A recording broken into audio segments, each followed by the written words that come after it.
Yo guys, welcome back to another video.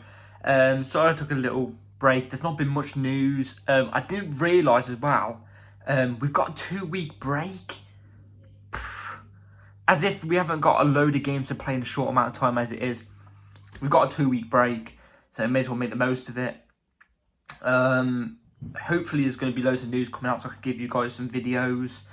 I might switch it up and go with like my top 10 favourite Chelsea players ever and give you my reasons. I don't know. But today we've got some transfer news and some other little news which I've got a problem with. So without further ado, let's just jump straight into it. So starting off with the thing I've got a problem with. So, you know, Chelsea, these Chelsea owners, there's obviously FFP rules and stuff. Chelsea owners, our ones, I found a little loophole. Everybody was going, oh, these owners, they don't know any loophole. They're just cheating the system, blah, blah, blah.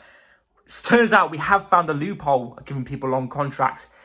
FFP have now come out and it says UEFA are prompt to set a FFP limit of 5 years on a contract for next summer.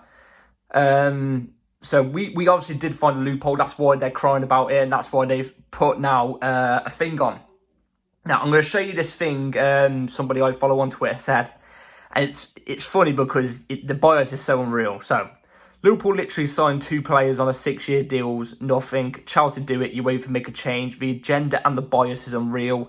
They do not want us to succeed. It's clear and obvious, man. You go through the past and look what UEFA have been like around Chelsea. They hate us. Hate us. You know what I mean? Even Barcelona were doing it and, you know, they didn't get the same punishment we would. Stuff like that. Chelsea found a little loophole. They have to set it all down. I don't know. I just think it's a bit childish by UEFA, really. It's next summer, so we can still sign players now and do it now.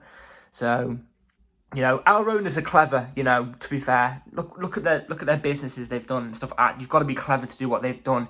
They found a loophole as soon as they came into the thingy that nobody else found. You know. Like I said, people going, oh, they ain't found no loophole. They're not clever enough like City's owners. Well, City owners weren't doing it, were they? Do you know what I mean? When they first came in. So, fair play to Bowley and Egbali, I think it is, for finding that loophole, getting us the deals done and stuff like that. So yeah, fair play to them for finding it. So, next bit of news, which is actually quite good news.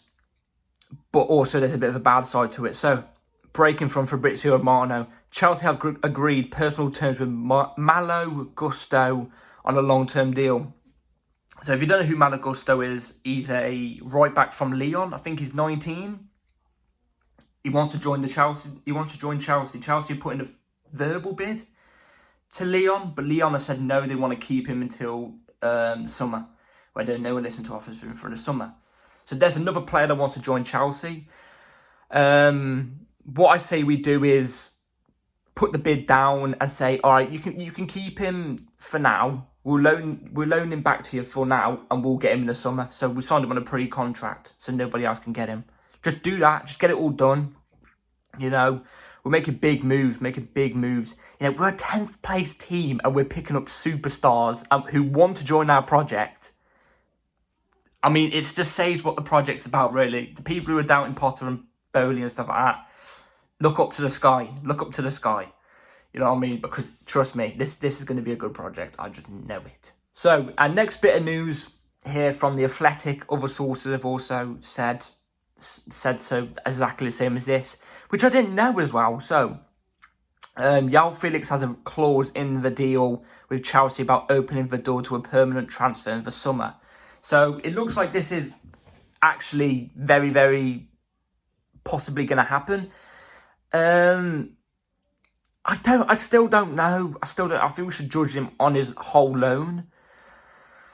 I'm still not 100% sure on him. We've only seen one game of him. He comes back in the next 2. So, we'll have to see what he's like. Don't trigger any clause until we've seen him at the end of his loan. And then judge him by then. But he's also changed his profile picture to Chelsea. He's changed his stuff to Chelsea. He seems like, I don't know, there's a aura around this whole deal that he wants to stay. He wants to stay. That's what it feels like. like I said, if he has a good loan, bring it on. As long as it doesn't cost, I say, over about 60 million, because I think over that and you're just paying too much. Then we might be on FFP radar. But yeah, it's a deal I can see getting done, to be fair, but at the same time I can't if it's over 60 or 50, I don't know. Now we get on to my favourite one. This one, I knew this one wasn't done. I told everybody. I still got a feeling about this. So from Simon Phillips, who gets things quite reliable. He's quite reliable on Chelsea space. So my top source has told me the following. Enzo Fernandez's second bid could be any time from Chelsea. Benfica and River Plate have already discussed the fee that River will get, and the player still wants to move. And also, that's not it. This one's from Ben Jacobs as well, who's also very reliable.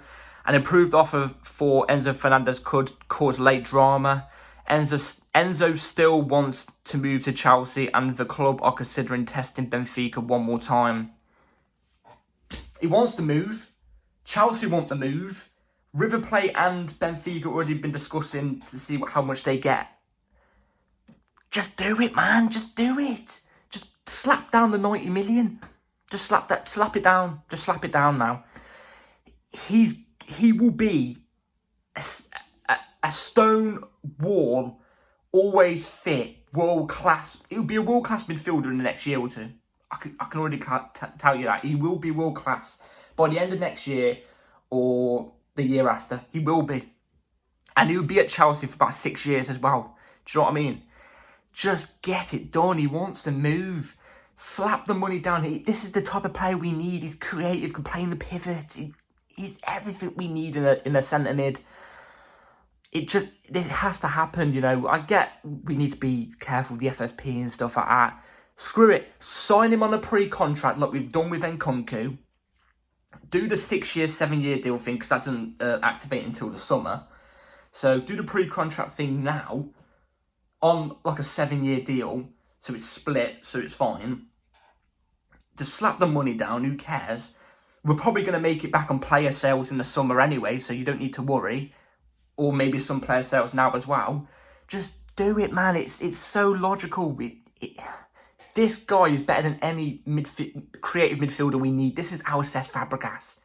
He's going to be world class by the end of next year. I can guarantee. Do you know what I mean? This has to happen. Do you know what I mean? This deal, if we don't get this deal done, this is going to remind me of when we were going to go for Tuchemeni, but we thought too much money for now, and he won't be world class until another couple of years. So we'll wait. He's gone to Real Madrid a couple of months after we said that about Tuchemeni, and he's become world class straight away. This deal, if we don't get this done, it's going to remind me of that. It's got to happen, man. Honestly. So that's it for today, really. On terms of like news, Chelsea agreeing a deal with a new right back. I'm happy he has the mentality to be a second choice for Reece James, because he will. Nobody's going to take over Reece James. Like I said, he'll probably still get about 20 games per season as well, so it's not less game time, and that's just Prem, that is. Let me know about Enzo Fernandez. You reckon this is still possible? I'm telling you, it's still possible. I believe in this, I do. The owners want it, Enzo wants it. The owners know Enzo wants it. It's possible. And let me know, do you think Felix is really going to stay? And also, what do you think about UEFA putting this FFP cap on because of Chelsea? Bias at its finest. But yeah, video coming out not tomorrow, the day after. A very, very important video, so, you know, stay tuned for that. You know, how to fix Chelsea, you know, it's coming out soon. So yeah, like and subscribe, hit the bell notification, and so you're notified when I'm uploaded. And yeah, like and subscribe, share, and yeah, catch you all in a bit.